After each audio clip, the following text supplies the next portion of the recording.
Hello বন্ধুরা, আজকে একটা ছোট্ট মিনি ব্লগ নিয়ে চলে এলাম। তো আজ আমি ঘর গোছানোর ভিডিও দিচ্ছি। কোনো দিনই প্রথম আমি ঘর গোছানোর ভিডিও দিচ্ছি। ঘরটা গুছিয়ে নিচ্ছি। আজকে একটু বিছানার চাদর পাল্টাবো। একটা কারণ আছে, কারণটা পরে বলবো। বিছানার চাদর পাল্টাবো, আজকে ভালো করে ঘরটাকে গুছাবো।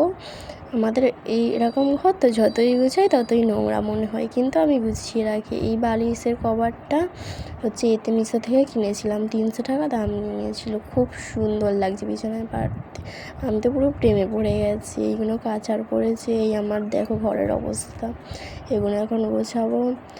আর বলছিলাম কিসের জন্য, আমার হাজব্যান্ডের আজকে বার্থডে, তো তার জন্য এত ঘর গোছানো, এত কিছু। তো সন্ধ্যেবেলা আর একটা ব্লগ দেবো।